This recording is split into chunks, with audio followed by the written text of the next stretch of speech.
Hoy for Benzinga, and here's a look at what you can expect from the markets today, Friday, September 6th.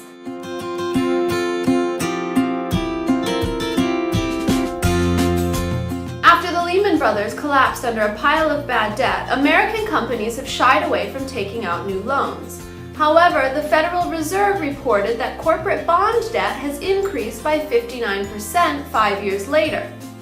Companies from Apple to Verizon have funded growth spurts and acquisitions by issuing record numbers of corporate bonds. Moody's Investment Services has changed their outlook on the German banking system from negative to stable. The German banking system had been viewed as negative since April of 2008. U.S. intelligence has intercepted correspondence from Iran to Shiite military groups in Iraq. The message called for attacks on the U.S. Embassy and other American interests in Baghdad in the event of a military strike in Syria.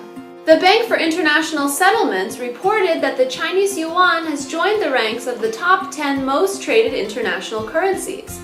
As China loosens its banking regulations, most are expecting to see the yuan's popularity increase even further. As the time to elect a new chairman for the Federal Reserve Bank approaches, the U.S. government is expected to remain focused on the situation in Syria.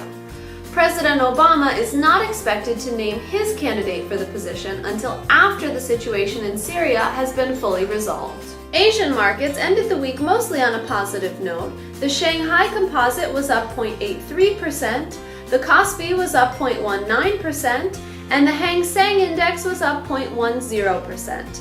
However, the Shenzhen Composite was down 0.31%, and the Japanese Nikkei was down 1.45%. European markets were down following the European Central Bank's policy meeting on Thursday. The Eurozone Stoxx 600 was down 0.12%, the German DAX was down 0.16%, and the UK's FTSE was mostly flat with only a 0.06% loss. With the threat of military action in Syria still very real, energy futures remained elevated. Brent futures were up 0.12% and WTI futures were up 0.28%. Gold lost 0.32% and silver was down 0.17%. After briefly reaching the 100 yen to $1 mark, the yen gained some ground against the dollar and strengthened 0.48%. The euro lost against the dollar and traded at $1.31. The rupee continued its climb and strengthened 1% against the dollar.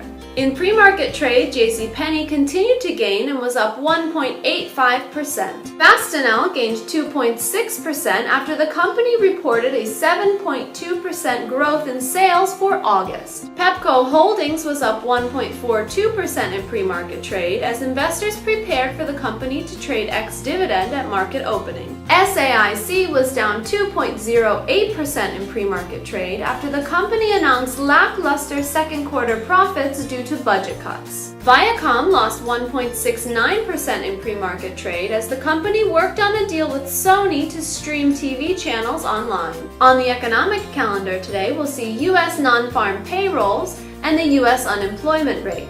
From Europe, we'll see German industrial production and British industrial production, manufacturing production, and trade balance data.